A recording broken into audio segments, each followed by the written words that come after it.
Hi, hello, hi, and welcome to all our hearts and minds. Thank you again for tuning in. We're here to discuss all things that have been on our hearts and minds the good, the bad, the concerning, and uplifting, or just straight talk. We're your hosts, Kimmy, our passionate heart, Yeah. and then there's me, Jeanette, our mind and chronic overthinker. Let's get into it. Yes. All right. So we have a new week, a new episode. We're Mm-hmm. back again, listeners. Yep. And like we always like to do before we get into the nitty gritty is check in with each other and start with our checkup. So Kim, how was your week? It wasn't too bad. It wasn't too bad. Work wise, it is what it is. Mm. But overall, had a little disheartening news, but that's okay. You keep it moving, keep it pushing. Mm. But overall, the week was okay. I can't really complain too much. But how about you? How was your week? I know you had some time off, girl. Yeah, and I took some much needed time off for a staycation this week. Mm-hmm. Normally I like to, take off if I'm able to book a week off, I like to take off, but you know what? I just had a stressful first quarter and time was it was Mm-hmm. a time crunch, and normally when I do a quick getaway it would be the US, and right now I have no interest of traveling to the US for two reasons as a Canadian. Mm-hmm.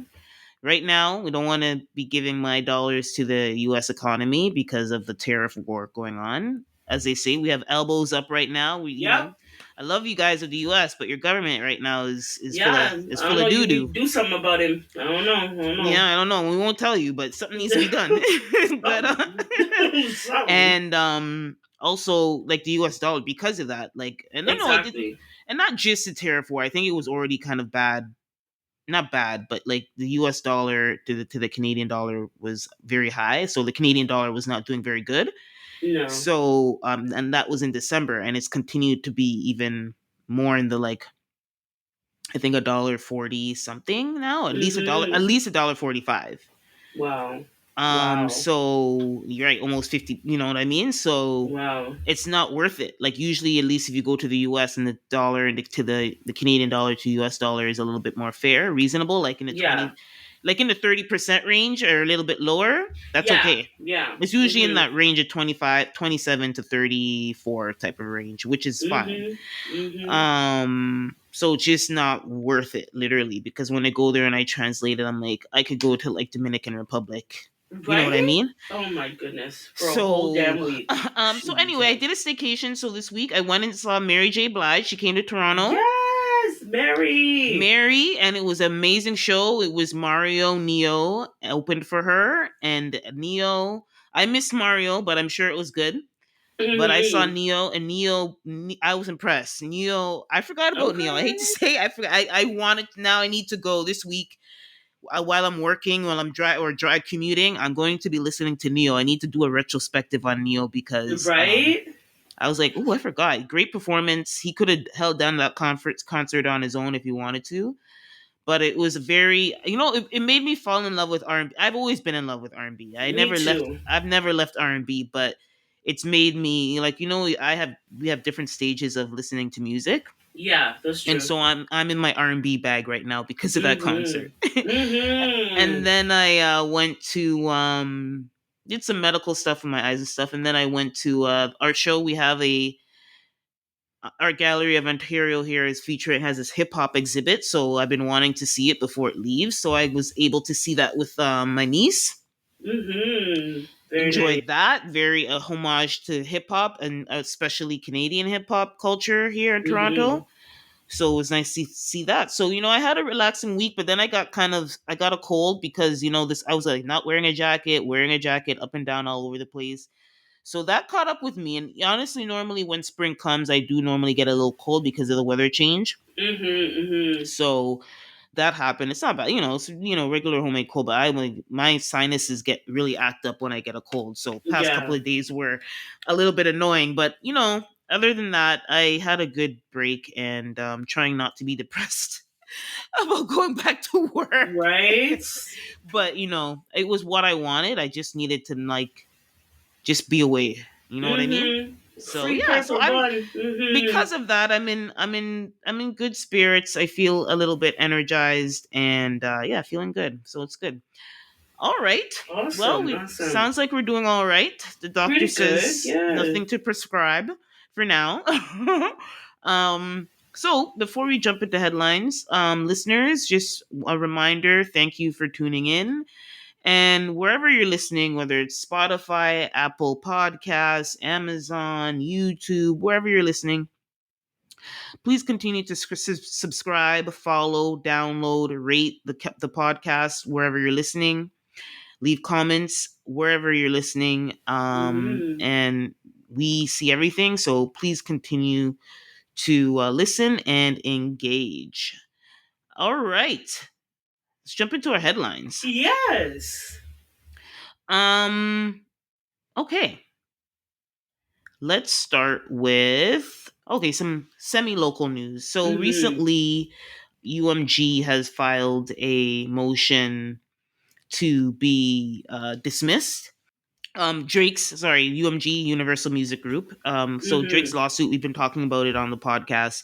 We Yeah. talked about Drake filing the lawsuit, and my position was, I mean, it was both of us didn't agree with it because it was like, okay, it was bad timing because Yeah. obviously it was because of, it looks like, and probably is, because of the beef, right? Yeah. The rap battle that happened. Yeah. And then Drake was salty. He was yeah, and in salty. all of history, especially with leading up to Kendrick Lamar going to be on the halftime show, and it being very likely that he was going to Right? perform that song, right?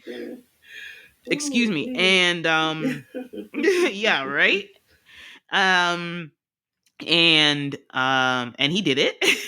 You sure did. he Looking sure bull he face sure into the camera. Damn, Faith. Yeah, that was crazy. So he sure did. And I guess my position when we talked about it is like, yes, I don't agree about suing an artist or label for a song that was involved in a rap beef. Hmm. And based on UMG's filed motion to get it dismissed, they Yeah. said that as well. So what I was gonna say, what was interesting to me, why I wanted to talk about it, was the language and the wording in the petition was so scathing. Hmm. So I wanted to talk about it, and it's pretty much hitting on all the points that when we addressed it when the Yeah. lawsuit first, when Drake first petitioned the lawsuit. And so in their motion, they said the filing reads, because Drake's petition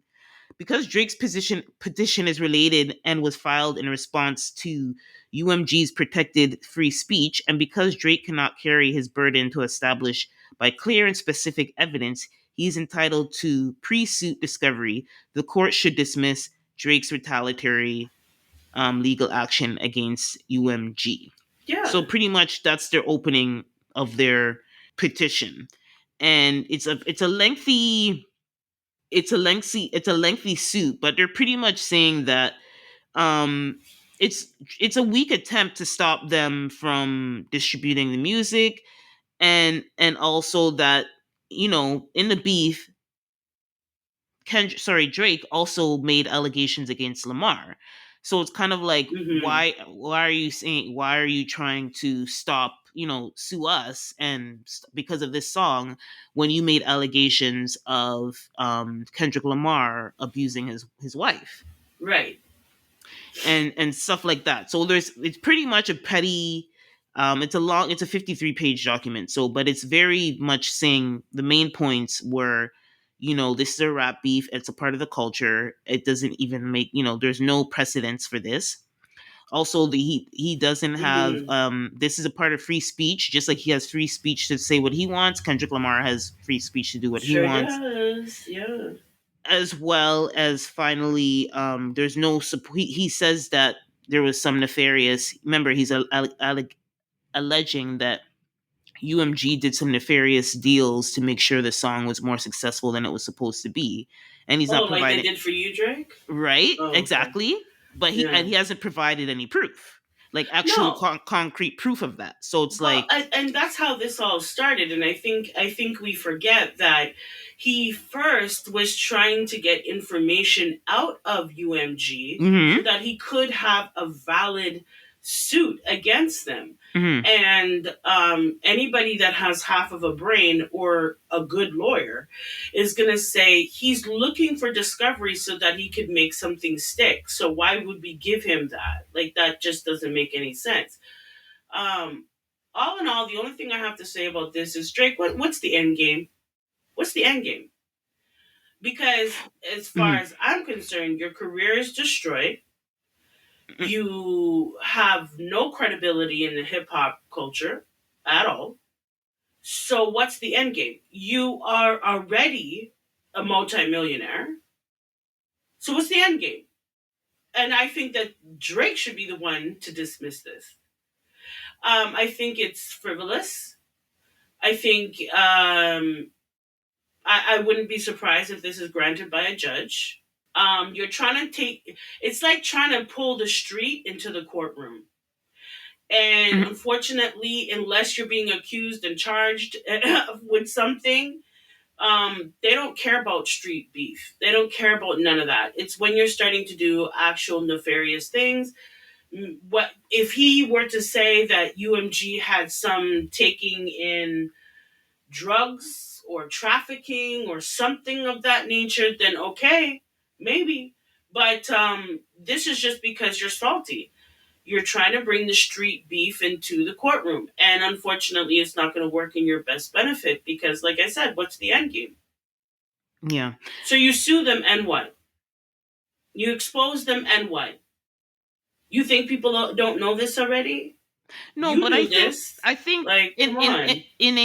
a let's say in a scenario where, to your point, say he does win, and I think I agree with you. I think it's going to be dismissed. There's not No, this enough is like stupid. concrete. There's not enough receipts, as they say.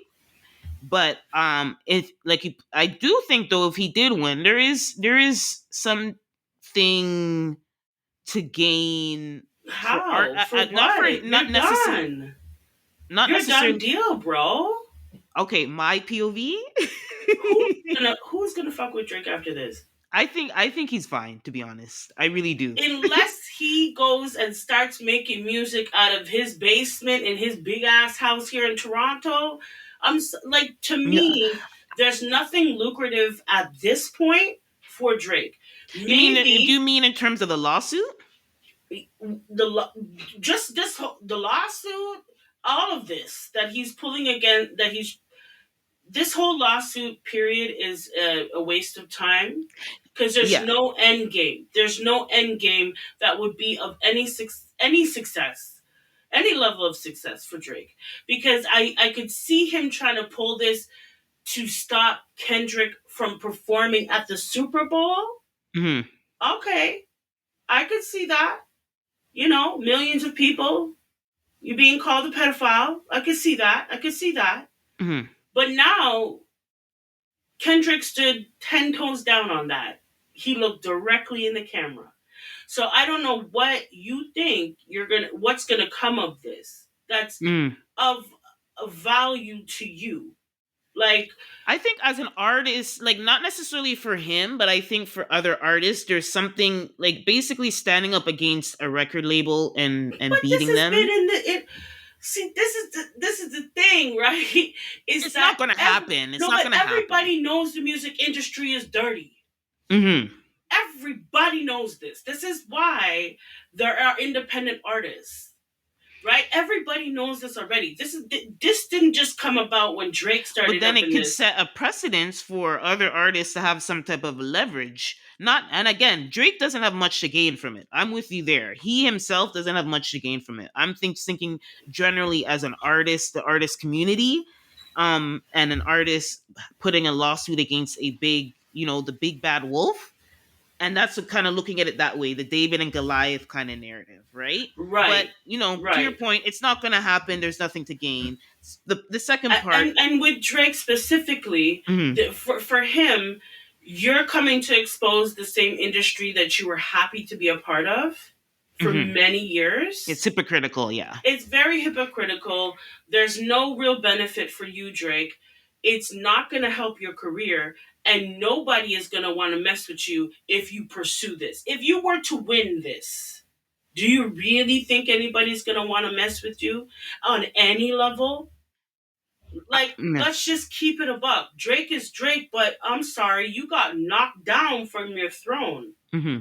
So, like, I'm just looking at, I know it sounds very pessimistic, but I think that the reason why he did it at all was because of pride and because of ego and Mm-hmm. because he's a narcissist and because he was trying desperately not to have Kendrick on that stage calling him a pedophile. Well, that has passed, Mm-hmm.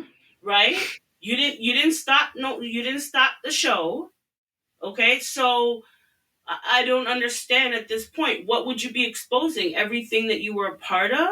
Okay, that might seem heroic if you plan on staying in this industry. But if you're just going to bow out gracefully off to the side and start doing something entirely different, then again, like, what's the end game here? You're going to expose a music industry that everybody is well aware of is doing what they're doing? Okay. Spend your millions on that, Drake. Go ahead, spend your millions. I mean, Yeah, I think you it's got it. to your point. I think it's going to be dismissed eventually, Yeah, and if and then it's that will not, be then that. the judge will have to just laugh this out of court and say, "Listen, go play nicely, boys. Bye. Like, get out of my court. Like, this is stupid. It's stupid." And Yeah. if I were the judge, it wouldn't even make the docket. It wouldn't even have made the docket. I would have dismissed this a long time ago. Try to have a settlement conference with your two lawyers and see if you could sort that out.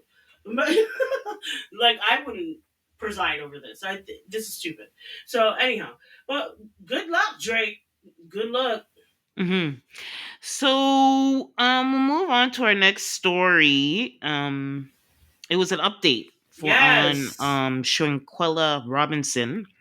She was the young lady we talked about. I think it was last year.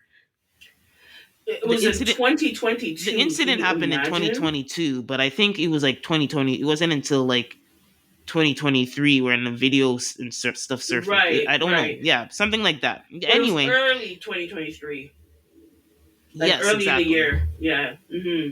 So if we just to do a quick recap, Shanquella Robinson was a young lady who like I don't want to say quote unquote mysteriously died on a trip to Hmm. Mexico with her friends. Mm-hmm. And then there was a video that was surfaced from one of the that was shared around their friend group showing her being viciously beat up and in that video. And then the story kind of broke how she was found, which her neck was broken and she was bruised and she was found in the hotel, and this whole thing happened, right? Mm-hmm. And so all of us as an average person seeing this story unfold, we're like, okay, yeah, these people need to be held accountable, even if they're Yeah. not a murderers. They're Yeah. accomplices, they're Definitely. witness, you know Yeah. what I mean?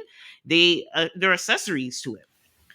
Lo At and the very behold, least. Yeah. due to bureaucracy and red tape between U.S. Police, FBI and Mexican police, that is pretty much not possible because we basically don't have a clean cut kind of case. You know what I mean? Yeah. In the Yeah. fact that, like, Mexico deemed it a murder, and then you know not a murder and stuff like that. So there's just a lot of back and forth. Well, the first they tried to say it was an accidental death. Yes, the Mexicans Um, first said that, that's not knowing, was not they. until the video showed Yeah, up, right? exactly. Which they should have kept their mouth shut. But until they did some real investigation. So initially they tried to say that, she was intoxicated and she died from alcohol poisoning and all Hmm. of this nonsense. And as time has gone on, we've seen the video, which was so hard to watch. Mm. It's definitely a trigger for many many people, and the girl, they literally beat the shit out of her. Like, Oh, they yeah. they they, they killed her. They snapped. As far as I'm concerned, this is what is reported, is that the autopsy showed that her neck was actually broken. Like, the first few vertebrae in the top of your neck were actually cracked open, like they were cracked. So Mm-hmm. someone, you know, broke her neck in essence, and that's really how she died. And Mm-hmm. the Cabo Six, as the Mexican um, police started to referring to them as. And I think the American people have just run away with that name. But the Cabo Six tried to say a lot of things. They tried Mm-hmm. to insinuate that, she slipped and fell and she hit her Yeah. head and Hit her all head. sorts of things. I'm trying to say. Well, we come to find out that's not the case. Shanquella's family is still fighting hard. They're fighting hard, and my heart goes out to them, and my prayers go out to them because their daughter deserves justice. And it's now being said from the FBI that this was a plan, that they had set her up, and they planned on doing this to her, which is horrible because she thought they were her friends. And I think in the video that I saw, she didn't Mm-hmm. fight back because she did think of them as friends. Yeah, and she was Um, very intoxicated as well. She couldn't well, really that too, right? defend herself. Right. And so at this point, it's being said that I think it's the FBI, Hmm. they want to have it dismissed because there is no actual claims Yeah, that are the being three they proven. said I saw that the three of the travel mates of the Cabo three of the Cabo Six basically have recently gone asked the lawsuit to be dismissed, and the federal judge is going to make they're going to determine that in the future. But based on the updates, because to your point, the FBI also recently received released some files. Obviously, they redacted a lot of the information, but because they have rules with the free press, like there's a certain amount of time where the FBI needs can make it some files public. They've redacted a lot of the statements from the friends and the statements that are on the phone. And I think that the fact that they've redacted a lot of the statements and evidence that was on Shanquella's phone and the people, I still Mm-hmm. think there's a string of there there's a string of hope that these people, if not criminally, will be Mm-hmm. charged. I Yeah. think at least the family suit that they're trying to get, the family lawsuit, civil lawsuit that they're trying to get dismissed, will still go through because at least there's still enough evidence to say like y'all, this wasn't an intentional thing, whether Mm-hmm. you're charged criminally or not. And you have technically they were charged in Mexico. They just haven't been extradited, right, from the Exactly. U.S. Exactly. So I still think there's hope for the family to get some kind of justice. So that's one thing, I'm hopeful for her I family. am. I'm very hopeful, and I'm also hopeful that one of these Cabo Six slip up. When you're that vicious and nasty to do something like this to Mm, somebody, you'll slip up. And I hope that the FBI, the police are right underneath their ass as they slip, because they will slip up, because they're going to start feeling confident after a while when they start seeing, people applying for dismissals and this and they might get a little too cocky with the situation. This did happen in 2022. So, sometimes people, criminals, they don't always think with the right mind, and so they might slip up. They might just slip up, and I hope that the police are right underneath their ass to catch them. mm-hmm, I'm without a shadow of a doubt that those six so-called friends murdered this young lady. mm, I am, I can put my last dollar on it. Um, the place like Mexico, their judicial system mm. is not as, I guess, familiar to most Americans Yeah. how they do things, but and they don't always have the resources, right? And I can understand all of that, but when you have redacted documents, and it gives a good sign that there's something that they're worth redacting. And if there's something worth redacting, then hopefully that something sticks to have all six of these people go to jail. I Hmm. don't care if the guys that were on that trip didn't actually hit her. You were complacent, so you were just as guilty as the person who snapped her neck. So, Hmm. anyway, I'm keeping my eye on this because honestly, I just can't let this one, I just can't. It's like, how many black women are killed every year? Do you know how many black people die all the time? No case to be even had. This is one where I feel like this girl she was blindsided. Yeah. She was Oh, so clearly. blindsided, Yeah. right? And her family is fighting desperately for justice, and I hope they get it. I do. I hope they get it, and I will rejoice when I find out that they do, because she just didn't have to die. This young, beautiful black woman just didn't have to die, No. and there's no other reason you can give me outside of jealousy, Pure jealousy. It, envy. that's what it smells like to me. That's it. That's what it smells like to me. And so, yeah, when I saw an update, I was like, chat about Shanquella because they might do some nastiness over there now. But no, for real, I hope for the best for her family and that they get the justice that they're looking for. And I think the Cabo Six need to be extradited to Mexico, and if they are found guilty, have them do their time in Mexico. Yeah.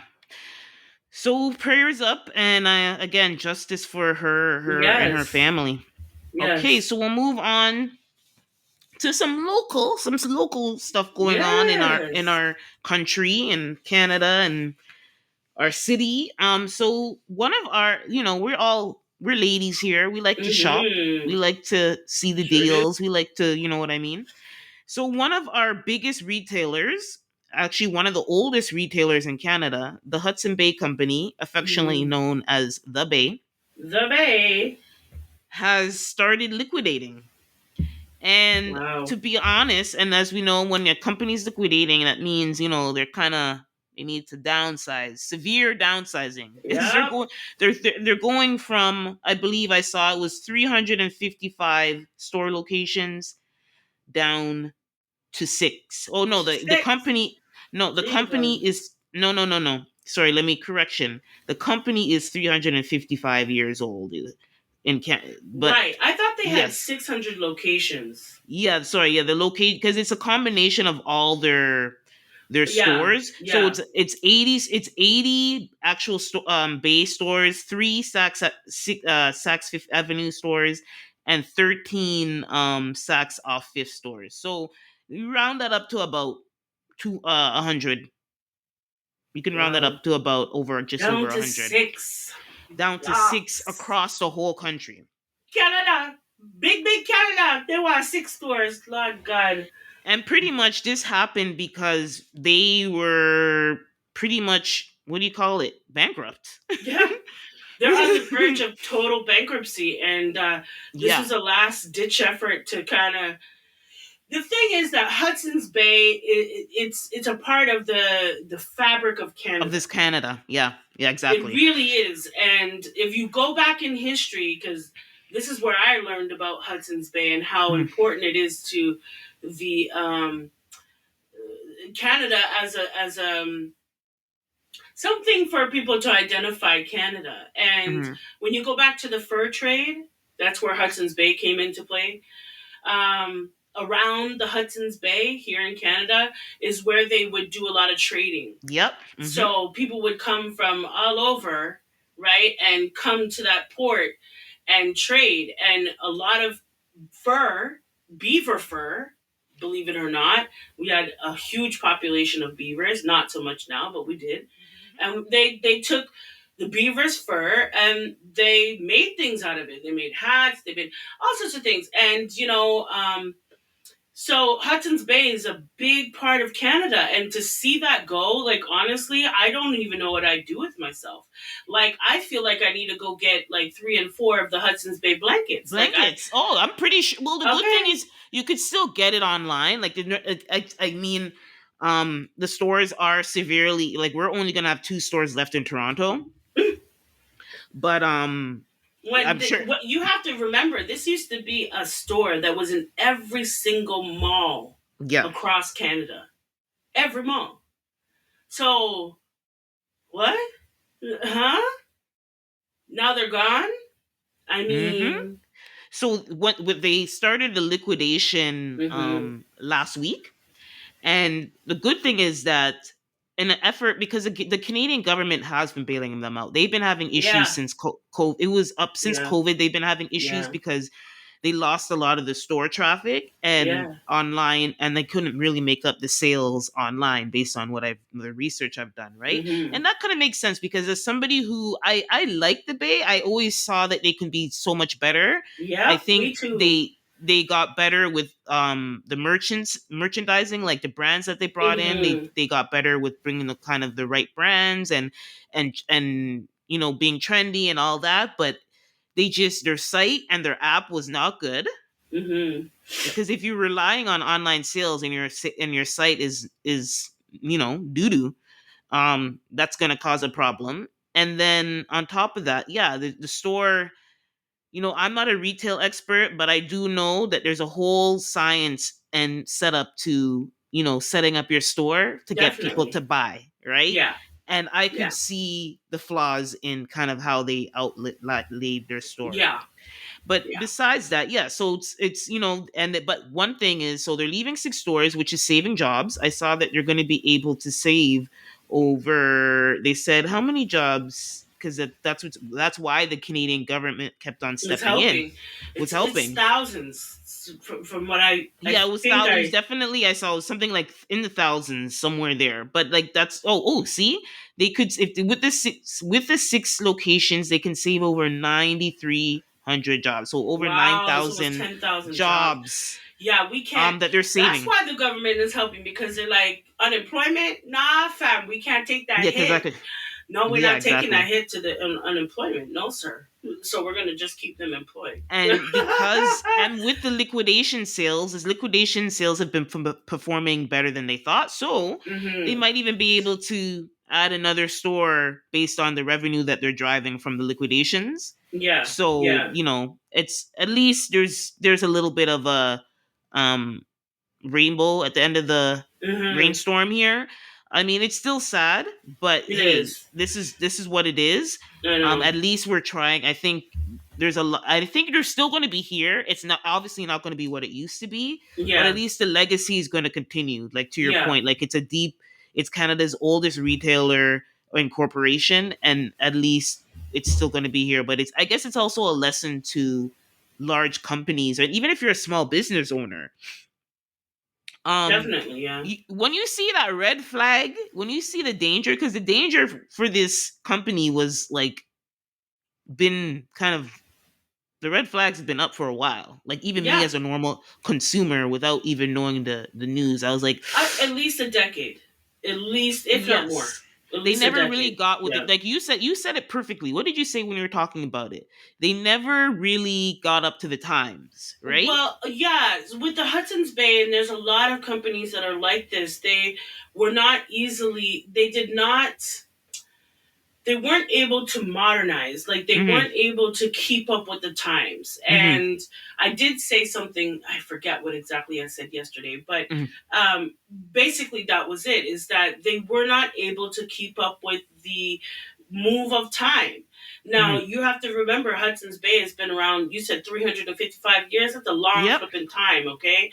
And when you're coming from the fur trade on the Hudson's Bay to now being in a very technically savvy world, Mm-hmm. you have to be able to keep up with that. And they just weren't. They weren't able to modernize themselves.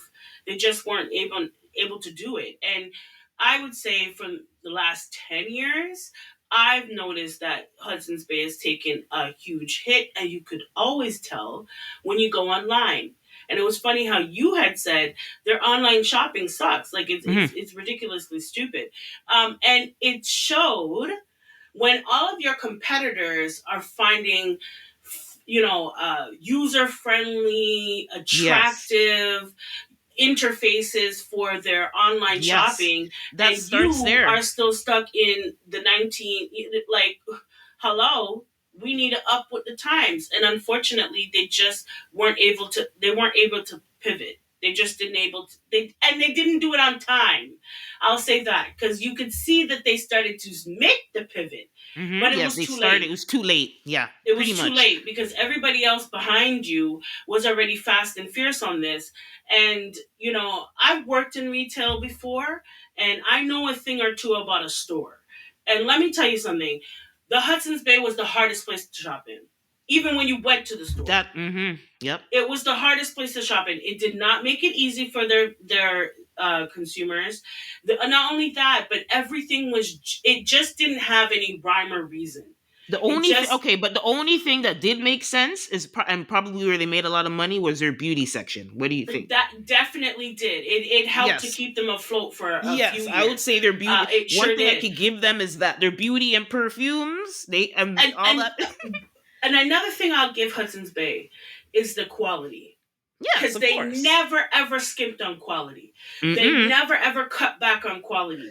Every time you go into a Hudson's Bay, you will come out with a quality product. And their customer service is good too, I would say. Right? Okay. So I can see where they they just didn't pivot quick enough. They Yeah. just didn't. And unfortunately, this is a lot of businesses were having the same issue. I find that with the food industry, they were able to pivot on a dime. It seemed like they were able to make quick, rash.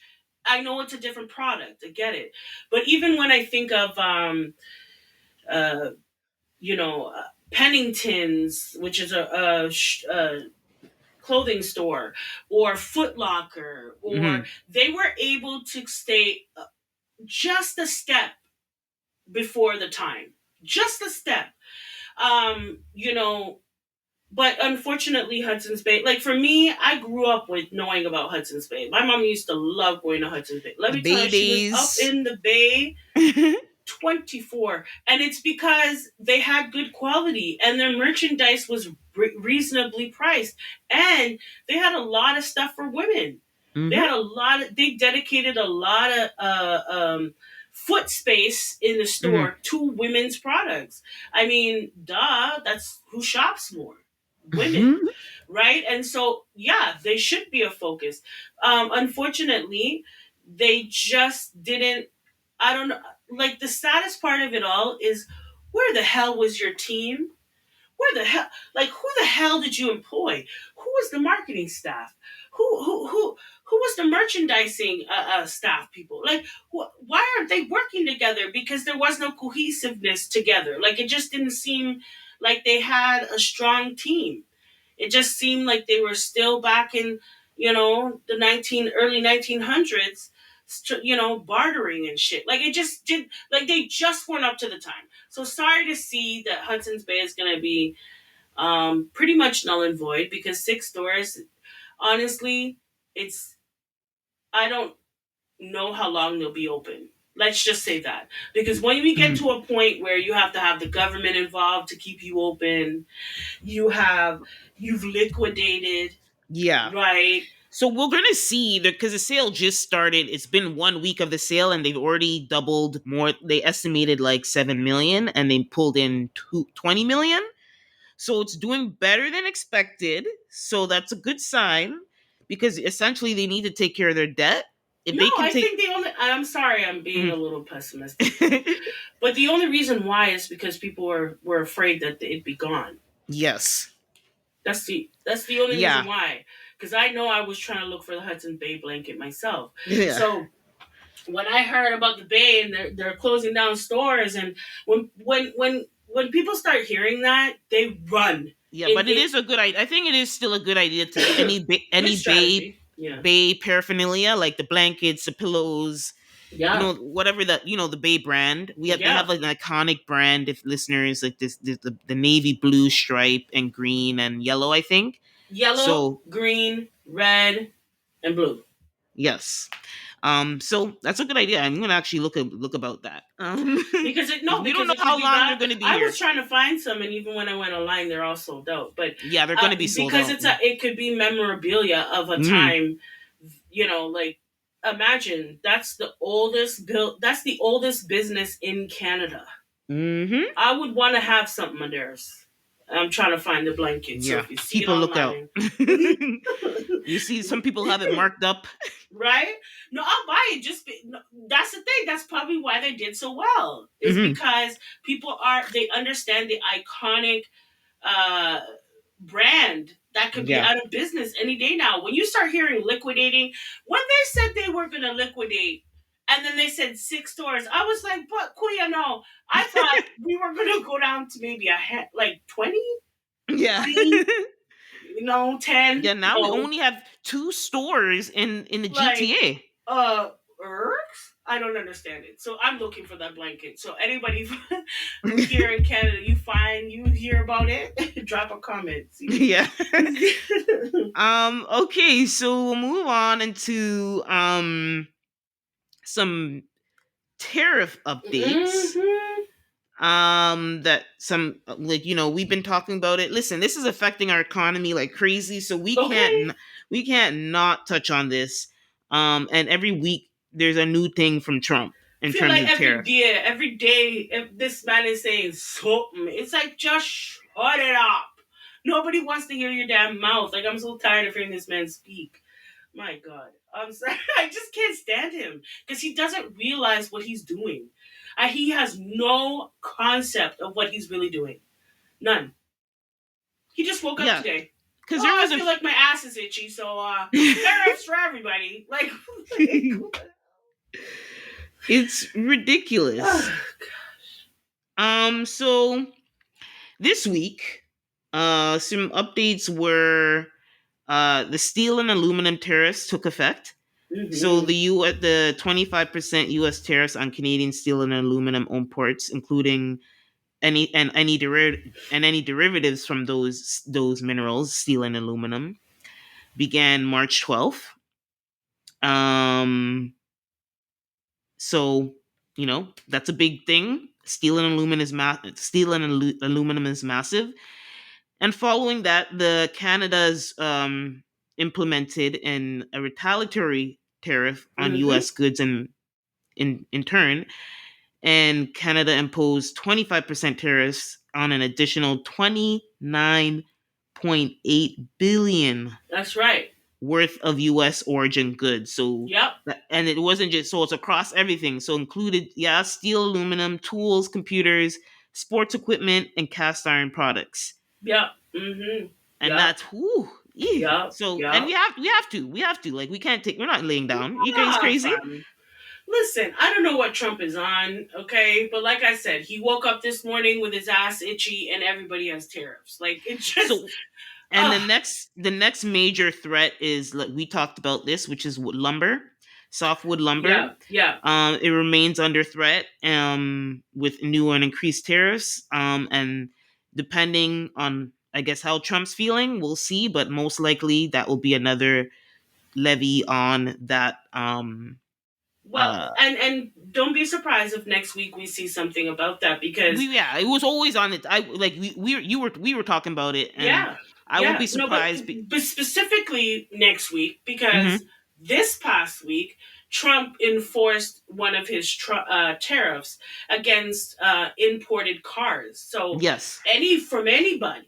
That could be from China, it could be from Canada, it could be from Mexico. It doesn't matter. Anybody, and it's a 25% tariff. Now, I just want everybody out here who's listening to understand a tariff is a tax, period. Because he's trying to use it, Yeah, it's a tax. it's a tax. And that's what he doesn't understand is that he's taxing his own people. Mm-hmm. And that was a big part of his whole spiel to get into this position again, his whole candidacy. He was saying, cut taxes, cut taxes, cut taxes. How are you going to do that when you tax everything that your populace will consume?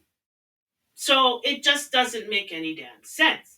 So that's what I'm saying. He wakes up one morning, his ass is itchy, and everybody has tariffs. Like he doesn't understand the concept of tariffs. He doesn't understand how it's affecting the American people. And to be quite honest, this is going to affect the American people more than any other country. Mm-hmm. It will. It will. And his whole tactic, and a lot of people have said the reason why he's doing this is because he wants to draw businesses from America back to America and blase blase. Well, from my understanding, it takes at least upward of 4 to 6 years to create a plant. Right?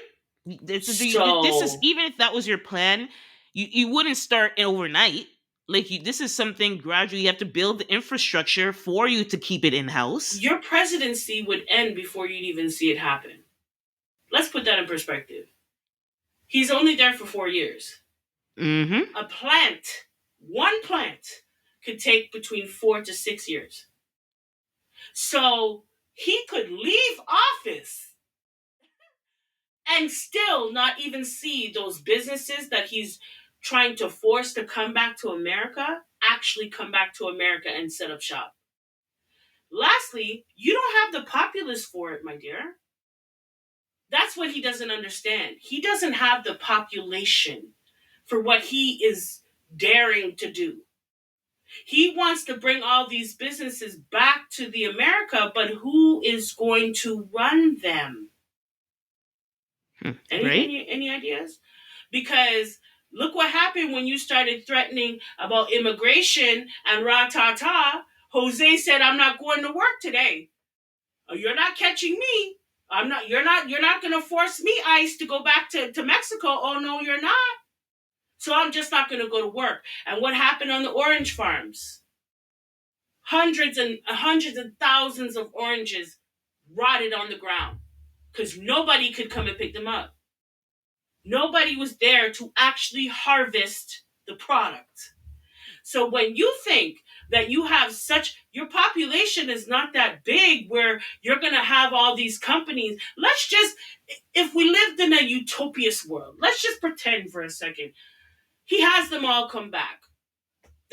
All of them, every one of them, GM, Ford, everybody comes back. Who is going to run them? Who's going to run them? You don't have enough people to fill it.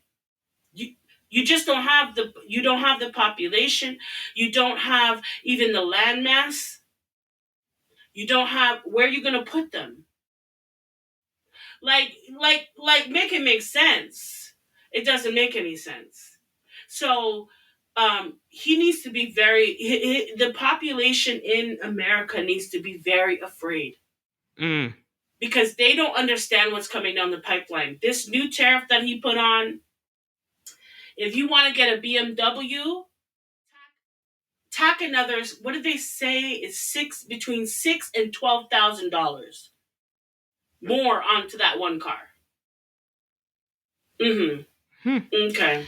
So yeah, it continue. The shit show continues, and I guess we're in a wait and see. And I really just what my hope, which I keep on saying, is he's going to get pressure from the industry's leaders and corporations to be more lax. So that remains to be seen. But what we know of Trump, he's going to fight to the end. In terms of this, Look so at we'll the see. economy. But the yeah, economy has sunk down deep in a ditch. Every other day, they're saying they're on the verge of a recession. Okay? And this man, all he can do is wake up, tariffs! Tariffs! Everybody, tariffs! You don't even know what the hell you're saying. Okay? Honestly, bring back Sleepy Joe. Okay? Sleepy Joe is taking a nap, a much needed nap. Sleepy Joe still don't wake up. You understand? Sleeping right through the nonsense. But in terms of tariffs, we're obviously, what I did want to say is that this is not the Canadian people's way. This is not how we do business. This is not how we live life. You can ask any other flipping country out there. We're the softies. We want to be the neutral parties. We want to be the tree huggers and the lovers, and we don't want to do all of this. And it's sad because the American people who we've we've built families with, connections with, friends with, there's many people I know who work right over the border. You know what I'm saying? And we're not trying to do this to you as people, but we can't let your leader threaten our sovereignty. We just No, can't. And no, so Canada is saying, oh, okay, caught the flex. We're diversifying.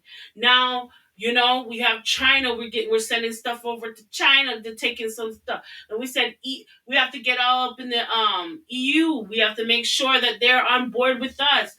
And if you think about it, all the countries around the world are starting to unite. And the commonality is Trump. And that's not a place you want to be in, Mr. Trump. It's just not. This is the playground. You are the bully, and the people you have bullied are standing together in solidarity. And what happens to the bully is you will get dealt with. You're going to get dealt with. And you are being dealt with. And you are going to stand by yourself. But here's the question you should ask yourself, Trump, and then I'm done with your ass. Can you stand alone? Can you stand alone? Can America stand alone? Can they really afford to stand alone? Because you're isolating them. You're isolating the American people, the country of America. You are isolating them. On the world stage, you're off in the corner. So I just hope, can you stand alone? Because the way I see it, I don't think you can. You've had decades and decades and decades of sending everything out of your own country because you wanted to be greedy. You wanted it cheap. Well, now, can you do it all by yourself? I don't know. I don't know. But hopefully Trump knows. Hopefully he has an idea. But anyway, moving yeah. on from Mr. Trump and his trippiness So we're with gonna his tariffs. move to our first segment, Yes. which is Wha Gwan Fah Real. For real. We look at stories that, there's a lot going on. They just might not add up. They don't make much Mm-hmm. sense. We see Mm-hmm. them, we hear them, we listen to them, and we have to ask a question: Wha Gwan Fah Real? For real. And this week, we wanted to talk about Sir Mr. Jonathan Majors. There's been so much happening in the past 2 weeks since we recorded our last episode, Mm-hmm. and we just had to make a whole segment of it. Right? And it's a segment because it's really complicated. There's so many nuances. But first, let me just do a rundown of kind of where we are with Jonathan before Mm-hmm. we kind of get into it. Because my thing in saying Wha Gwan Fah Real is that Wha Gwan Fah Real, are we gonna forgive him? Are we gonna let him take accountability, which he's doing? Are we gonna, what are we doing here? Let's put it that way. So, Right? but first, let's get up to speed. We know he was the girlfriend. He was charged or whatever, or for at least one of the counts against Mm-hmm. whatever he did to his girlfriend. I can't remember what it was. It wasn't like abuse, but it was something like mistreatment. Something. It was really a Mm-hmm. misdemeanor, but he was Yeah. charged with one of them, right? Yeah. Now we fast forward to this year, and he recently, he had done a movie called Magazine Dreams about a bodybuilder.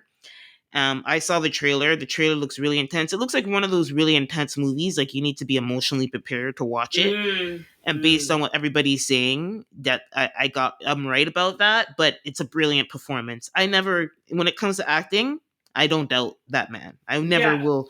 He will always give a solid performance, Yeah, right? that's why it sucked so much, because he was coming up, man. Right?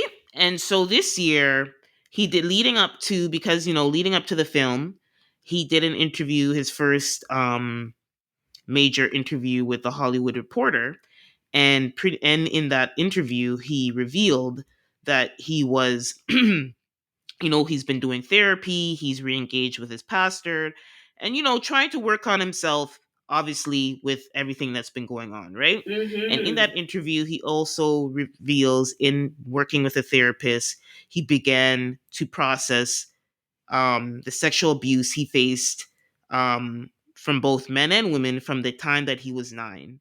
And Oh he wow. does, even though he says that, he says there are no excuses, but getting help will help me understand things. Getting Mhm. by getting help, you get to begin to understand things about yourself. That's what he says in the Yeah. article. Yeah. So that was crazy leading up to it. Mhm. Um, they did try to get comment on the whole domestic violence allegations, but obviously he's not going to talk about that. He's or the trial happened, it's done. Like you're going to want to move on. There's not so much in terms of talking about the incident. If you can talk, he can glaze over it generally, but he's not going to get into details. Again, that was a legal battle, so of Yeah. course he's not going to get into that. Okay, fast forward, not a week. Now this is a week before the release of the wide theater release of the movie. Rolling Stone, which I'm going to ask if I'm like Rolling Stone has done a lot of the stories with everything coming up against him, whether it's accusers and everything. So it's making me wonder what Rolling Stone, what you got against Jonathan? Anyway, Right. the following week of that article, where he talks to the Hollywood Reporter, they release a recording of him and his girlfriend, the one that he got into the altercation with, Mhm. Grace Jabari. Basically him confirming that he aggressed her. He goes, I don't want to get into it, but basically, based on the words that are being said, he says, say she says, "Oh, you pushed me," and he'd be like, "Well, if Mhm. that when I said aggressed," he says, so he's like, "Yes, I was like I aggressed you," and then, "Well, actually, no, you pushed me," or something like that. He's like, "Yes," Mhm. and when I said aggressed, that included a push. So Mhm. basically, it's like confirming that there is a lot of recordings of them. Mhm. Even before we heard recordings of them. Mhm. I don't know, they like recording themselves. I don't know. Maybe it was like an art project. Whatever it was, but the week before the movie, they released that. Um, Obviously it's to me that felt targeted, very Yeah. targeted, Definitely. because this has already been addressed. He's been charged with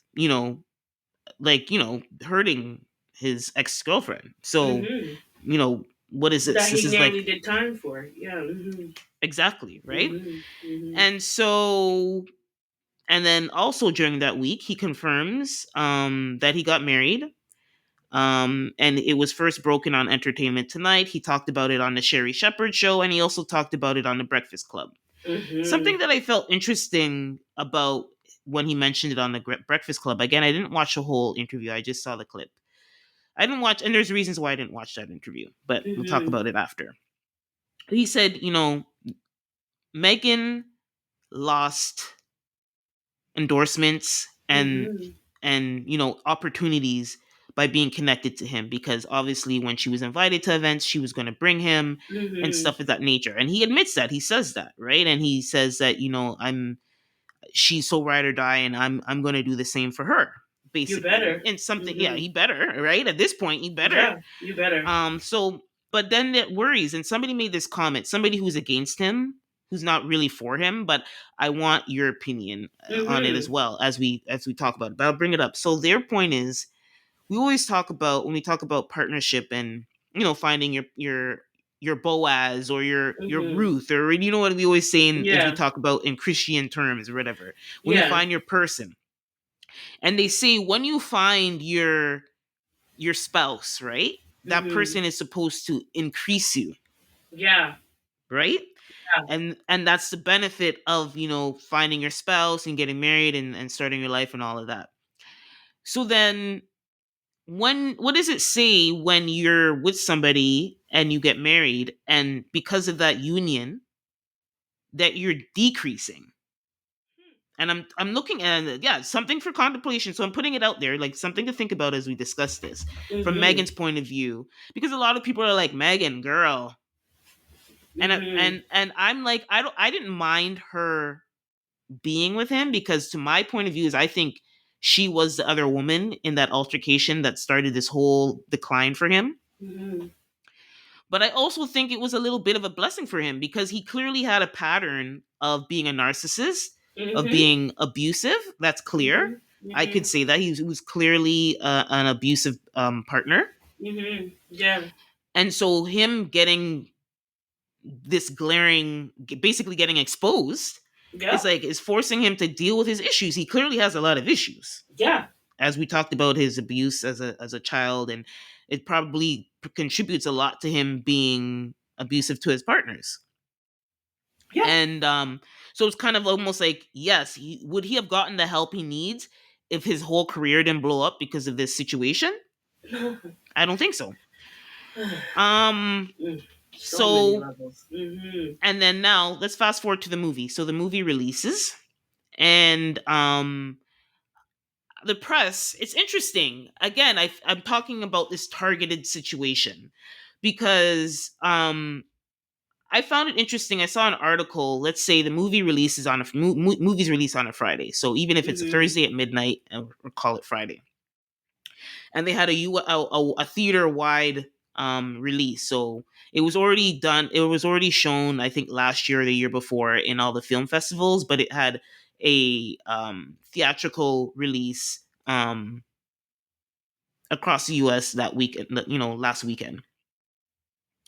And I saw an article saying, "Oh, within the days, Magazine Dreams won't make up any profits in the theaters, like based on the numbers so far." So it's almost like, why is the media already projecting it as a failure? It's going to, let's not say a failure, but it's a box office failure Mm. because it says you Right. need to make a certain amount of money, In order for it, yeah, to be a right? success. Yeah. So I'm looking at the numbers. So across theaters, it didn't even make 1 million.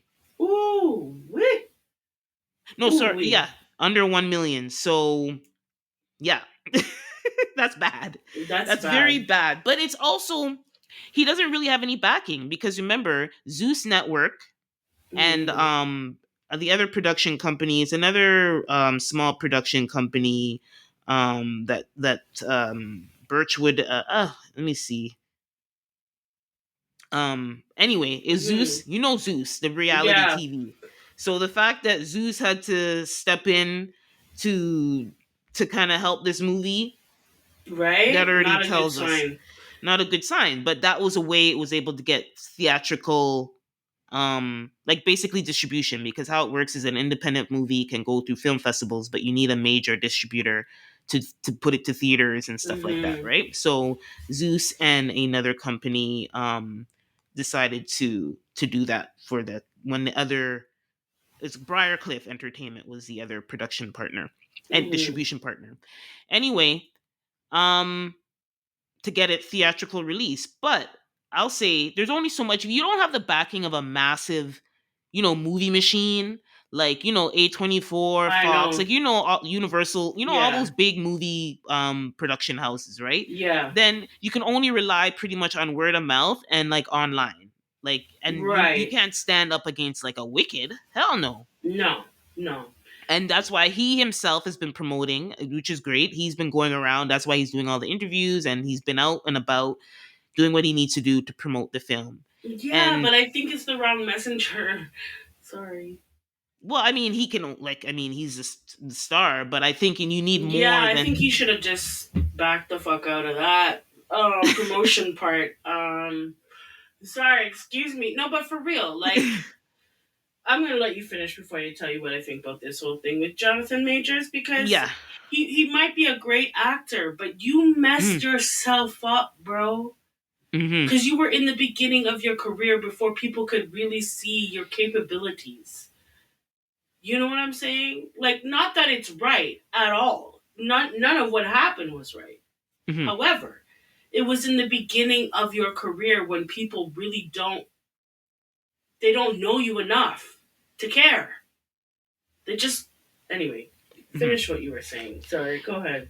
No, Mhm. well, what I was just saying is that it's obviously it's a critically acclaimed movie. The Mhm. people are saying the script is good. The performances are good. It's just one of those movies where it's very heavy. And Uh-huh. so, um, Training Day was also very heavy. yeah, and I do think if he was, it's an Oscar, and it's being said it's an Oscar-worthy performance. And I honestly think if if the movie was still a part of a bigger movie house, Mhm. and his name wasn't disgraced, he would definitely be Yeah. nominated for an Oscar. That's without me seeing the movie. I could Yeah. just tell. Yeah. right? So I'll stop there. That's where we're at. But here's the debate. And like there's a targeted Mhm. thing. Like listen, Mhm. don't get me, I don't think this person is innocent, but Mhm. I think I said this before. It's hard for me to be really down on on a man that's been um a, I guess abusive when Mhm. the both partners were it was a toxic relationship. Whereas in that it's not like Mhm. the woman was it was clearly a toxic relationship. Yeah. She Mhm. doesn't she doesn't deserve any physical harm or verbal abuse, but also based on what we've heard is that she's also, you know, a little bit neurotic herself. Yeah. So it's been hard for me to really sympathize with her, although objectively, no matter who the woman is, they don't, you know, nobody deserves to be physically um attacked or, you know, in any Right. way, what even if it's pushing or you know what I mean, all of Mhm. that stuff. Or roughhousing. Like nobody deserves that. So that's why I'm kind of like, okay, he's taking accountability. He was charged. He's not ignoring the situation when asked about it. And you know what? I'm just going to be honest. He's not the only man who's been in the news and publicly accused of Mhm. being, you know, made Mhm. domestic violence or domestic issues with their partner Mhm. Mhm. and been able to still work. That's my problem. My thing is, why can't he, you know, I just feel like there's targeted effort for him not to let him get past this. That's how I feel right now. Yeah. What were you gonna say? What's your feeling? Okay. Right. So first, I want to say that from what I have seen of Jonathan Majors, I think he is a good actor. Mm-hmm. I think that unfortunately, this whole incident happened at a pivotal moment in his Yep. career. Pivotal. And unfortunately, he's gonna have to work twice as hard to get back to that one moment in his Mm-hmm. career before this all happened. Um, Now, yes, you were roughhousing her. Yes, she was doing the same. But here's the difference: you should have walked away. You had a lot to lose. And I say that you had more to lose than she did only because, and I don't like doing this, but let's call a spade what it is. She is a young white woman. You are a young black man who is just starting to come up in the industry. We saw through the whole trial, right, Mm-hmm. that even when you were trying to run away from this woman, you were still held accountable for whatever role you did have. Mm-hmm. Okay? You are damn lucky that Megan Good took mercy on you because you would be in jail right now. She kept your ass out of jail. She sure did. And with that said, I don't know if you should be the one promoting the movie. I think in terms of promotion, you need to take a back seat. I don't care if you are the leading act. I don't care if you're the major character. I don't give a shit. You aren't the one. Not yet. Now, is it fair? None at all. None at all. We'll talk about fair in a second.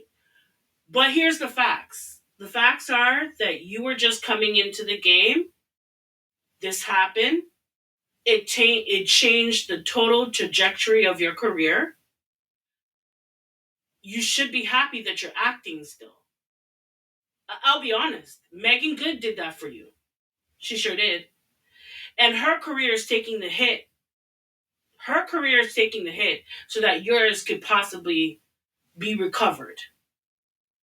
We see in history in terms of the entertainment industry when a black man does something he has to work twice as harder to have that image of him removed from your mind. Mm-hmm. So you got to put in some work, friend. You got to put in some work before people are going to start to forget. Okay? You haven't done enough yet. From when the trial happened to now to this point, you haven't done enough work in between for people to start forgetting. Okay? So you need to work harder to get, anywhere at this point. You needed to have Megan Good because you wouldn't even have had a shot. And at this point, I think you need to take the humble route. Now, I don't know if it's a part of your contract, excuse me, where you actually have to promote the movie as well. Yeah, of So course. Usually, that's yeah. probably why you did that. But I don't know if you're the right person to be promoting the movie. When you have a heavy movie that has heavy content, you know, people start to associate the character with the actor, right? And I don't know if that's a good thing for you right now. Sorry, excuse me. And in terms of fair, it's never fair. Never fair. This is why we have black people trying to use nepotism like LeBron James. Hmm. Getting in the industry is never easy.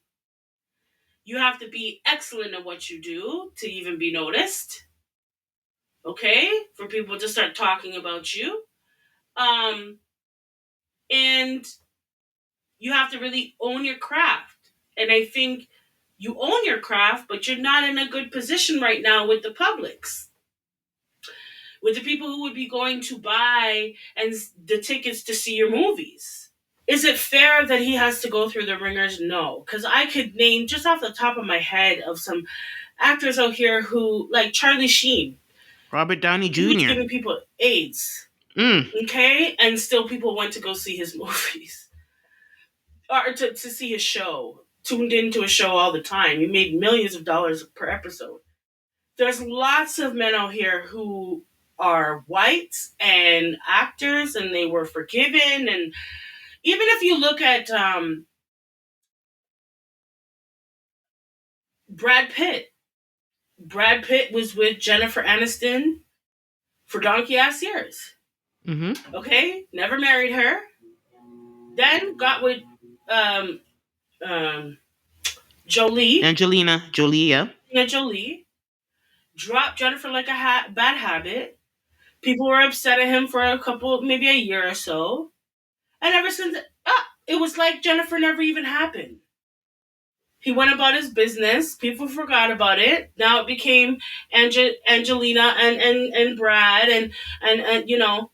And Brad, one of the reasons they broke up was because of his drinking, and he was actually kind of abusive to her. Yes. See? So, and to the children, I Yeah. heard as well. So, right, but people forgave him and they still go and line up to see his movies. Hmm. So we obviously understand that the industry is very biased, and obviously there are certain people who get other, specific treatment than others. And with Jonathan Majors, I think that, I know this sounds horrible, but I think if he had some more movies under his belt, this kind of would have went away. I know that sounds horrible. It Hmm. sounds horrible, and it is horrible, right? But the truth is that if Jonathan Majors had a few movies, maybe even an award under his belt, Yeah. when this But scandal came out, mhm. I don't think it would have stayed and affected his career the way Yeah, that it it was. You has. said the word pivotal. It was a pivotal moment. Like it's like Exactly. he had all the buzz. He was getting the right roles. He was going to be the leading man on a Marvel movie. He was already did a Marvel movie, but he was going to be like the leading. He was going to be the first person on the docket Exactly. for Kang. I believe it was for Kang the Conqueror, Right? and that was swept away from him once this happened. Exactly. And I think the only thing that kept him afloat was Megan. Yeah, she was in his corner, and I like to your point. I think I like. Yeah, I think it'll be interesting because I do think even though his performance is Oscar worthy in this movie, Magazine Dreams, I don't know if there's going to be usually there's usually like a vote, like, a petition, like there's this whole movement for an actor to get a nomination, right? There's Hmm. politics, but usually there's people behind the scenes and a Pushing lot and for like, it. pushing for it. The movie houses, the money going into it. There's a whole thing. It's not just merit.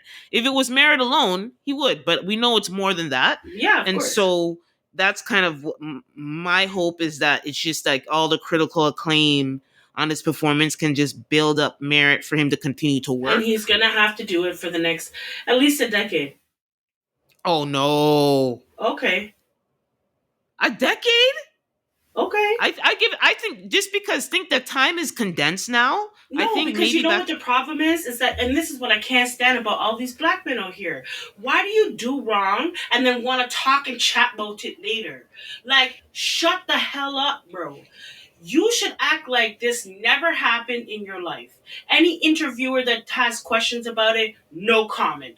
Anybody who wants to talk about it, no comment. Well, now he can't say that because it's still too fresh. Like he can't do that because that's already he's already kind of being blame. He's already getting kind of criticized because even if he does touch on it, he's still glazing over it, right? And so No he comment. can't not talk about it. Yeah, he can. And it's in his best interest not to. Because look how many white men, actors, who did the same. No comment. Keep it Yeah, pushing. I think after this movie release, if he does do any press for anything, You need if to shut the hell up about it. Like, and okay, people, you want them to forget. And because we're in a microwavable society where everything happens so quickly, if you shut your mouth long enough, people will forget. And they will focus on your role in the movies. That's what they're going to do. But if you keep giving into this conversation, it will never end. It will never end. You know how many black actors and actresses, and they're still talking about things that happened how many donkey ass years ago? And they're still bringing up, look, okay, Kelly Rowland. mhm. Look how long Kelly Rowland has been out of Destiny's Child. She can't go to an interview without them talking about either Destiny's Child or Beyonce. Mhm. You need to, as the artist, take a hold of that. You need to be the one to cease that conversation. And I know there's going to be people here who are going to try to pull a fast one, right? No comment. Mhm. Let's keep it moving. No, I don't not disagree with you, but I just think now he can't. That's not Well, I think he should reasonable. have out the gate. He should have started on that, right? Like I out the gate. respectfully disagree only because he hasn't really talked about it since the whole charges happen. But I think going forward after this, if he has another movie, he can get away with that definitely, and maybe that's the Maybe way. Maybe that's the way to go. he should have let whoever his PR. They're sleeping on this. Like the fact that he got married to Megan Good, they should be focusing on that. They should have had a whole big PR thing about it. But even Okay, she's getting a lot of bad press too of being connected to. It's but like she's he's just been getting bad press since she was walking out of the courtroom with him.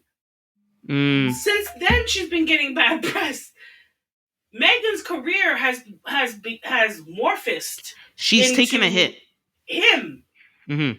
Everybody talks about when you talk about Megan Good, they talk about, oh yeah, she's with that guy, and then, That's pretty much how they're looking at her right now. okay, and people have to be reminded of her career. Like, I'm just saying, as a consumer, right? Consumers are they're easy to stray away on a different topic, right? So if you were to focus on the fact that you got married instead of still even mentioning or talking about it, like, I think that was the wrong move to make. That's just my opinion. But kudos to Jonathan Majors. He's in a Yeah, movie. It didn't do too well, didn't do too hot, but at least he's acting, you yeah, know. and it's critically acclaimed. Not all movies can be box office hits, but at least it's not the movie itself. I think it's all the drama and um around him right now. That's you know that's Yeah, kind of hit and him. so why I think honestly this is a Wha Gwan for real is what are we expecting from this man? Like, what is everybody expecting him to do? You asked the question yesterday when we were talking, like, Mhm. what does he have to do? And I think he needs to focus on everything but that. He needs to focus on being a husband now and getting back into acting and focus on that. He needs to act totally oblivious to that part of his life, like it never even happened. And I think that's the only way that he's going to help his career and Megan's. Focus on you two. If you want to change the public's view on how you treat women, let them see how you treat Black Hollywood's princess. Mm-hmm. Because she is. Mm-hmm. So careful as you step. That's all I got to tell you. I wouldn't trust him with a 10-foot pole, but hey, that's me. But anyhow, I think he'll be okay, right? Right? He'll be all right. But in the meantime, we have to move on. And we're going to move on into our workout because this workout, get ready, people, is going to be juicy.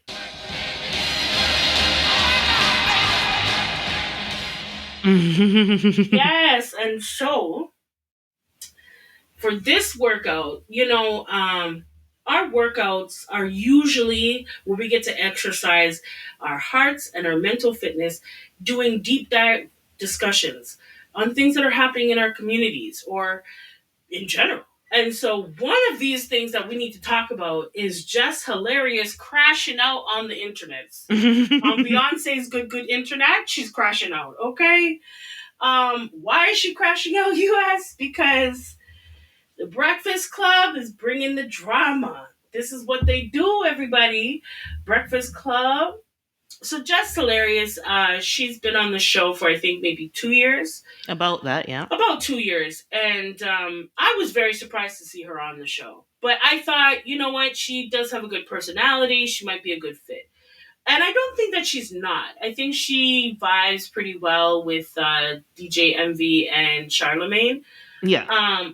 But just after she started, girlfriend, got pregnant. She had a baby, was off on mat leave, and Loren, LaRosa, LaRosa, stepped in to help the show out while she was on mat leave. And I will say that Loren is a good journalist.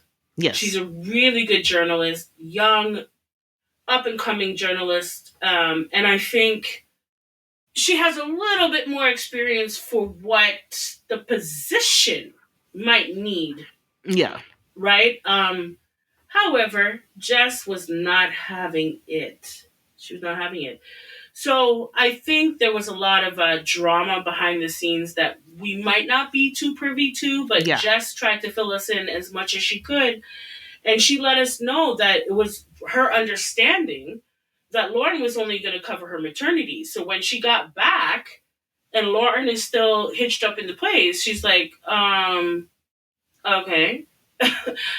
Isn't she just here from, I'm back? Okay. So then they kept her on. They kept her on. She never left. Now it's the four of them. Mm-hmm. Now it's not just DJ MV, Charlemagne, and Jess Hilarious. It's now Loren as well. And there was a segment specifically that Jess the Mess was Jess with the Mess. Jess with the Mess mm-hmm. was her segment title. And Loren was kind of, I don't know. She was kind of taking it over. That's something I noticed. I was like, why would she be doing Jess with the Mess? Where's Jess? Yeah. Okay. And so Loren started to take that over slowly but surely. Or she started to put her foot up in that. Mm-hmm. And Jess wasn't having it. And she said, okay, well, just take me off of it. Take my name off of it. Give her her own segment. Give her her own segment. Loren's whatever you want to call it. Yeah. Right, exactly. And so the whole shit went. Everything just went to shit. Everything. And so Jess was now. People want to say she's crashing out, but I think there's a lot of things that she was going through at that time, and because everybody's saying she's crashing out, but I think she was in a place I think that Jess was very upset on how she was being dealt with. And there wasn't transparency. Things were not being told or discussed or said. And she felt some sort of way about that. And I kind of side with her in some of the things that she did say. But what I didn't like to see was the two Black women on this show being pinned against each other. I didn't like to see it. It really rubbed me the wrong way. It kind of left a bad taste in my mouth for the overall show, The Breakfast Club. I know they're messy as shit over there at The Breakfast Club. They are very messy. However, I just didn't think that they would have done her like that. Because I think that the station had their hand in all of this. And Yep. Mm-hmm. That's Jess mm-hmm. was just, she spoke on it. And she spoke her heart. And she then also, not just on, different platforms outside of the Breakfast Club, but she went onto the Breakfast Club and she was crashing out a little there too. And Loren was there, and DJ Envy and Charlemagne, they were all there discussing this. And there were parts when I felt like they were ganging up on her just a little bit. But there were also parts where I was like, okay, Jess, you kind of have to own your shit on that. Like, you kind of have to own a little bit of where you kind of went wrong, right? If you felt some sort of way, you should have addressed it right away. You shouldn't have let it go on as long as you did. The station was being messy. Yeah. Yep. Yeah. Yeah. That's at the heart of all of this. Right? That's what I think it is. That's right. That's right. Yes, and so it's unfortunate because Jess just came back from having a baby. And I know, she's trying to make, like, life has changed. Life is different. Her hormones are probably still all over the damn place. Yep. And she's trying to get back to where she was. Now, Jess has made it very clear that she's always wanted to be on the Breakfast Club. Yep. Like, that was a goal of hers. And now she's there, and she doesn't want to just be tossed to the side while you have this Loren girl coming in and taking over. Now, as I said before, Loren is a really good journalist. Jess is not. She's not a journalist of any stretch of the imagination. However, Jess is a personality. Yes. You can see her personality through the radio. Mm-hmm. That's the type of person she is. So the type of following that she had, she is also a comedian. She, her internet presence is there. Yep. They brought her on the show. I thought they were all getting along really well. Mm-hmm. But I will say that Loren upstages her. Loren comes in certain moments. In certain moments. Mm-hmm. Loren sometimes is a little stiff. She's a little stiff sometimes. And a little messy. Yeah. But they all are. But that's, they all are. That's her job. That's the job. Yeah. And I don't know one journalist that doesn't have a little messy. Yeah. I'm not judging. I'm not judging her for that. No, not at all. But I do see how Jess how that could have felt. Mm-hmm. I could feel how that could have felt, because a lot of people are saying on the internet that Loren is a better suit, like she's a better fit for the position. If you see the comments, yeah, if you look at the comments, and I think that's what Jess was doing. She was looking too much at the damn comments, right? And not only that, but that uneasiness of being there and somebody else is there who was supposed to cover your maternity but is still here. Yeah, I could see how she felt that way. But Loren, you know what? You're a good journalist, but I don't know if the Breakfast Club is the best place for you. Because the Breakfast Club is a messy ass place. It's messy, and it does need a little bit of that street to it, that comical edge. It does need that. And I haven't seen a lot of that out of Loren. I haven't seen that relatability, I guess, that Jess has. Because Jess has people can relate to Jess, right? Yeah. But anyhow, so what's your thoughts on what's going on with this here, Jess? I think it's a lot of things. So when I put at first I was like, ooh, Jess, right? At first, but then after sitting with it for a day, I'm like, you know what? She did need to do that. Like now, after seeing the conversation following that, I think the following day or two, they like you mentioned, they went on air and they aired it out and they all talked it out. Sometimes, you know that feeling when there's an elephant in the room. Right? It's not the worst feeling. I know somebody like you. That's something you probably can't stand for. I You're cannot. gonna be like, listen. I noticed this. What's up, right? What's the deal? What's the deal? And so me as somebody who's avoidant of conflict, that's where my ooh just came from. But thinking about it, I was like, she needed to do that Yeah, because even as a view, like she's just thinking like there's nothing, and she even said there's nothing wrong with Loren being there, but it's like, what is her role? Like you guys brought me exactly. in, so I came in for a role. So what's my role now, and what's her role? Because Right. she can't be doing. What it doesn't make sense for her to be No. doing just with the mess. Like I noticed it right away because it was, and here's when I noticed it. When Jess was on mat leave, it was fine because she's filling in, right? It's a segment that's a part of the show, and she's Yeah. filling in for a temporary. But when Jess came back, was kind of coming in and out. Like so, Jess will come in and out. Like she's kind of being a little bit more flexible. Maybe she's not fully off of her mat leave, but Yeah. she'd come in and do some shows. There'd still be days where say Jess is not on air, but she's doing Jess with the mess. That was like a no for me. I could so her bringing that up, she needed to bring that up. Yeah. Just Um, just with and the she mess and Jess with the mess was hers before, like before that. she even got on that show. She was doing that on. That's one of the reasons where she got really famous on social media was that set her Jess with the mess. So that's been hers before the Breakfast Club. So And that you're was a not little. about to let this girl come in and fuck that up. I'm Yeah, sorry. so it was kind of feisty, and she wasn't giving it the flair that Jess, because No. the whole thing with Jess with the mess is she tells a story and there's like a little punchline at the end, right? Hmm. So Lauren is just reporting on gossip news. She's not going to put that, like, she's not doing. It's not Jess with the mess. Let's just put it that way, She's okay? not a comedian. She's not, Hmm. exactly. So where she thrived, and I'm gonna be honest. When they were auditioning, like they're auditioning like, they literally took a year to. It was actually January of last year that Jess was actually announced as a host. So it's Hmm. only been 1 year, and but they were auditioning all of 2023. They were auditioning a lot of people, and honestly, my first pick, I'm gonna be honest, was Loren when they had her.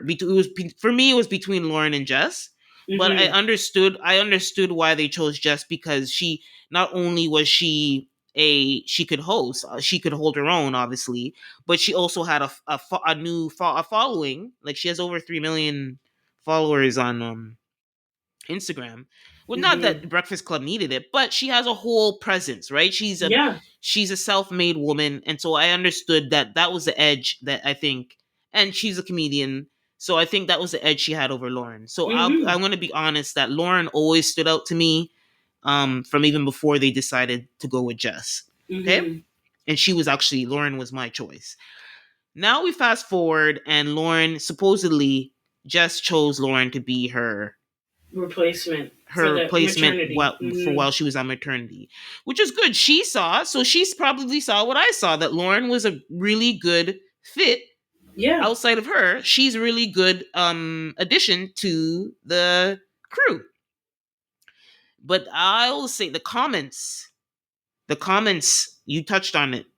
People were like, "Yo, get rid of Jess, keep this girl." So pretty much, can you imagine? Obviously, it's mixed. There's people who are against, for and against, but I was always Hmm. uncomfortable. I didn't like that. It's like not only where it was the company, like you said, kind of being seeding certain things or allowing certain things to seed, but the audience. The, Yeah. the the audience was like pitting them against Yeah. each They were the other ones feeding and yes, feeding feeding this the seed. monster and Yeah, this I know. competition. I know. So imagine that energy, and Jess is seeing that, and then she comes back, and then Right? the whole issue, she says, is she comes back and there's silence. It's like, what is my role? What is Lauren's role and what is my role? Anyway, let's fast forward. You pretty much covered the story. So here's where I stand. Hmm. This is a whole conversation on, let's think about any workplace. So think about the first thing. We have the rules here in Canada, and I'm sure it's the same. When a woman is on mat leave, you're supposed to keep not if even if it's not her role, a role of the same domain, right? That's right. Yeah. So they left a role for her. So technically, she goes and she's come back and she's expecting to have Hmm. her role, and her role is the third mic. That's right. Now you come back. Now there's a fourth mic. So how are we doing Right? this? Nobody's saying okay. So if she's not saying, she's like, okay, if there's a fourth mic, there's a fourth mic. But what are we doing here? What do you like? Tell me. They never told her, right? And it's like they let this negativity in the That's right. comments kind of Fester. fester into the room and Yep. on air, right? Yep. And I was really disappointed with Charlemagne and DJ Envy. Yeah, they're Like jokers. they were I felt like they were playing dumb and they were gaslighting Jess. A And hundred percent. A I hundred even heard there were percent. tears. I didn't watch it because I just didn't want to see the negativity. I know Jess was crying I and didn't watch it, but I heard it. And yeah. yeah, Charlemagne was a douche. But we all know that he's a douche. I don't like Charlemagne the God. I don't like Mm. him. Never have, never will. I think that he has a lot of skeletons in his closet that he needs to make sure don't come out. But in the meantime, it almost seemed like he was mocking Jess when she was Yeah. crying, which Hmm. I didn't like. I didn't like that. I mean, we all know that you're a jackass, but like for real, this is your Yeah, because here's coworker. the thing: at the end of the day, no matter what, again, it may seem like I'm siding with Lauren. No, I don't care. At the end of the day, they chose my position is they chose Jess last year, and Jess is that person. There's nothing wrong with changing the show, but then you need to all get in a room with whoever the producers and the higher ups, whoever needs to be in the room, and say, okay, based on this data, this, and that, this is we want to expand the show because the ratings are like obviously they have reasons why they kept Lauren, right? There's nothing wrong with Mm-hmm. that. But at the end of the day, Jess has signed a contract, so she's going to get her money regardless. So might as well keep her, right? I think Mm-hmm. why not change the dynamic? It's okay to have four mics. I never thought that it was a bad thing to have four mics. I No, think but it would it is actually bad. equal things out.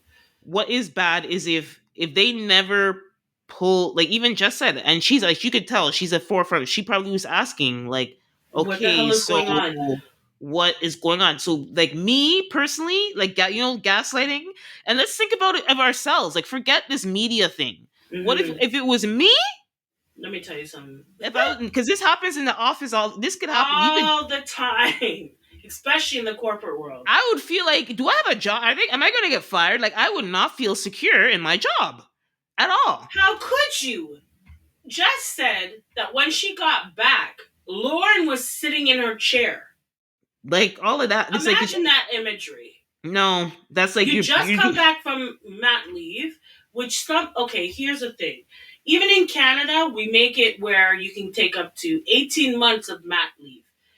I'll say this, no employer actually likes when you go on mat leave because they have to hold a spot for you no matter what, right? So I've gone on mat leave, and the general census was that it wasn't appreciated that I had to go on mat leave.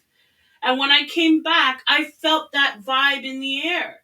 That it was like, oh, now you're back. Well, now we have to get you to work. And, oh, maybe we have to, I don't know, give you new access to this or teach you this or show you that. Or it's just, you've been gone for a year, you know?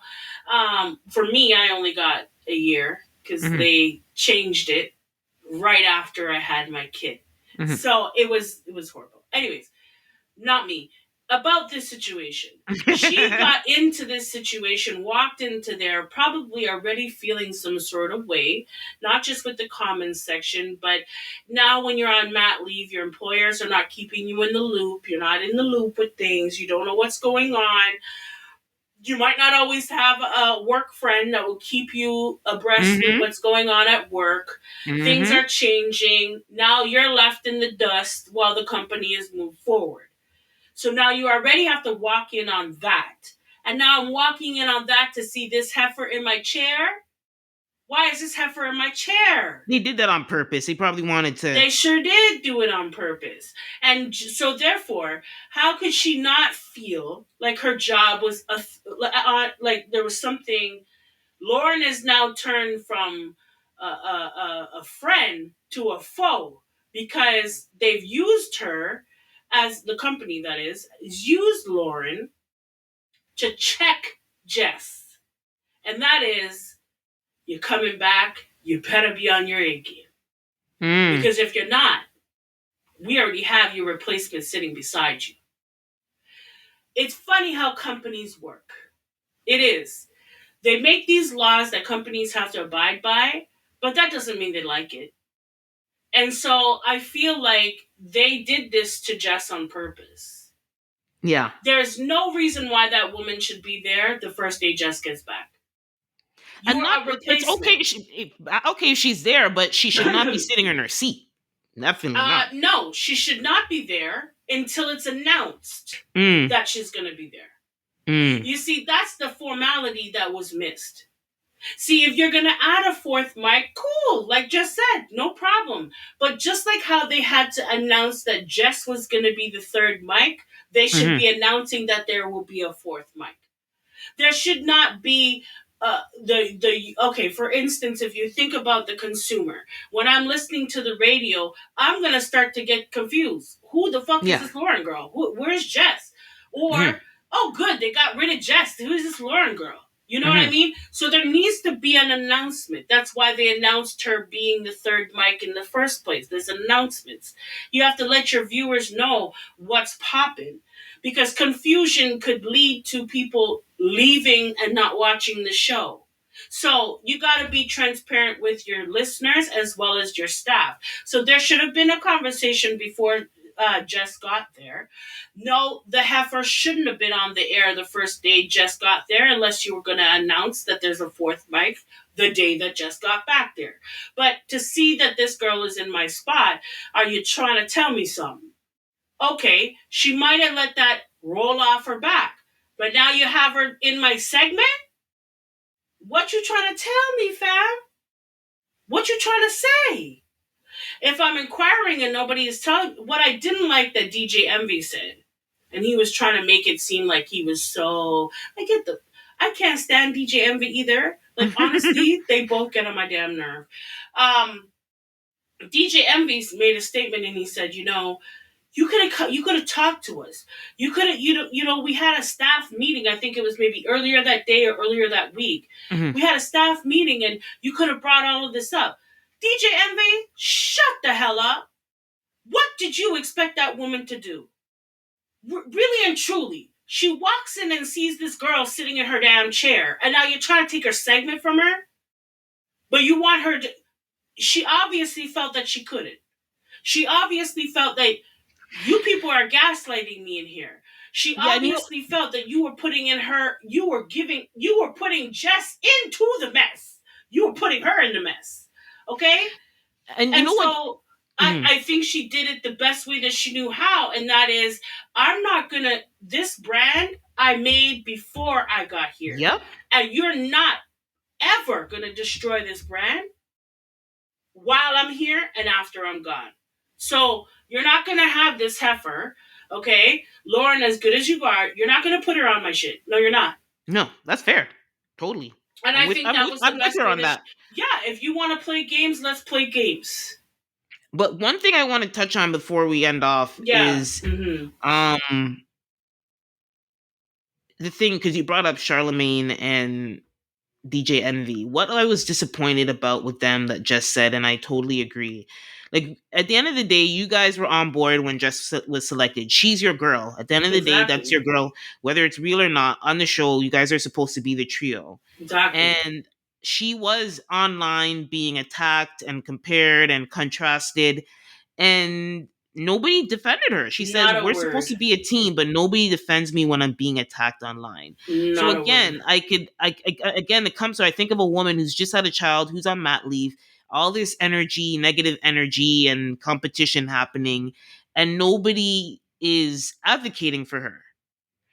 And you come back to work and like there's this like forced competition thing going on, and it's like, And, and it's and miss nasty. me with the bullshit that you didn't know, because guess what, DJ Envy, if someone came and sat down in your chair and was speaking on your mic, you would feel the exact same way. Of So course. nobody needed to tell you nada.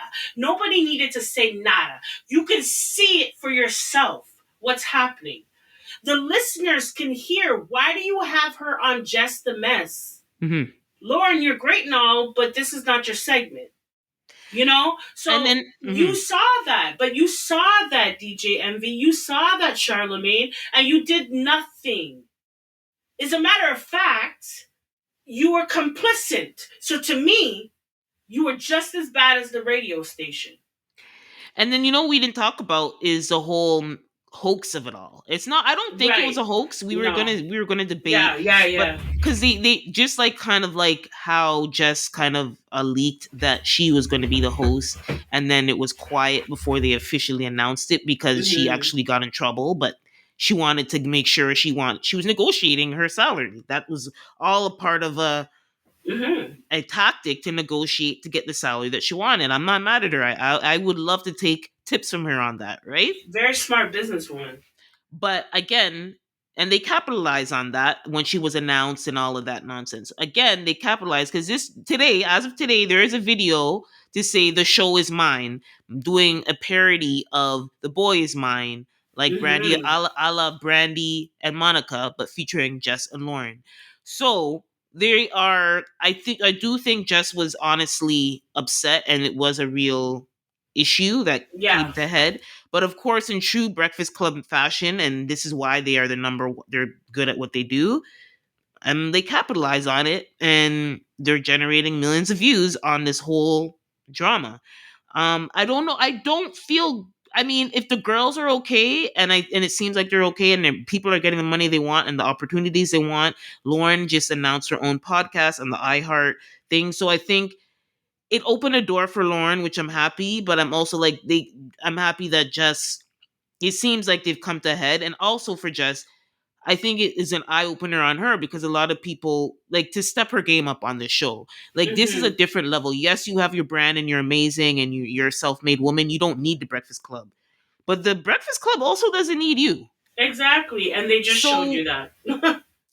so basically, what I'm saying is she should make the best of this and get better. Be like, if you're going to be a broadcast host, Yeah. like work No, on she that needs to skill. prepare. She needs to Yeah, prepare work herself. on this. She's not a great interviewer. No, Um, she's poor at Even when that. they have Yeah. comedians, I'm surprised. Like she and this, and I'm okay with that. She still brings her energy, her justness. But I Yes. think there's always opportunity, no matter what you do. Even me, you, anybody, whatever job that you're in, find a way to develop yourself, not just for the job, but for you yourself as you think Yeah. about your Yeah. future and get better as an individual. Yeah. And Hmm. so I'll leave it there. Yeah. And you know what? Ultimately, Jess, I think you're going to be just fine Oh because yeah, for you have sure. shown the world that you can make yourself, you Oh yeah, make self-made yourself woman. who you are. And the Breakfast Club, you ain't nothing about you. Listen, this is the messiest radio station I've ever known. Let me tell you. These people are messy as hell. But you shouldn't have done that to the two black women that you had on the Mm. show. I think that it was distasteful. I think it was tacky. I know you're trying to capitalize off of that. I get it. But you shouldn't do that to the people that are like the face. I know it's a radio station, but these are the voices that make the show. And I think that was messy. It was really underhanding, and I can't rock with that part. Mm. Um, I will listen to Just the Mess, and I hope that she does take a note from Lauren's book, and prepare yourself. Be more prepared, and understand that they will bring in someone to replace you, my dear. So unless you are on top of your game or you decide that you want to walk away from this place, okay, you need to be prepared. They've shown you what they can do. If anything, take notes, Jess. Take notes. I don't know if I would be putting any more segments or anything. Listen, I'm coming in here to do the job. I'm doing the job, and I'm gonna go home. That's what I'm gonna do. Be a team player, and go on home. But to give them anything extra at this point, it left a salty taste in my mouth. So I can only imagine how you feel, Jess. But Loren, you are a great journalist. You are. And I am going to look out for you and see what great things come your way. I'll be honest with you, Loren. I don't think this is the place for you, the Breakfast Club. I think that your talents are developing, they're growing at a fast pace. I think you're good at what you do. And I think that the Breakfast Club would have limited you just a little bit. I think it would have. And in time, you would have left anyways. I'll be honest. I think that there's other roles that you were involved with, assistant production, or something behind the scenes she was also doing. And I just hope that you two black women stay tight, stay Mm-hmm. understand what the real goal, what Yeah. they were really trying to do here, and help each other, help each other. I think you guys could both learn from each other. I Mm-hmm. really do. And you Yep. could be a force that cannot be reckoned with. So, on that note, I am going to say good luck to both of y'all ladies. I hope to see great things from both of y'all.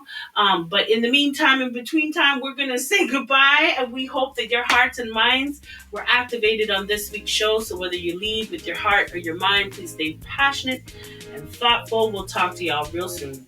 Bye.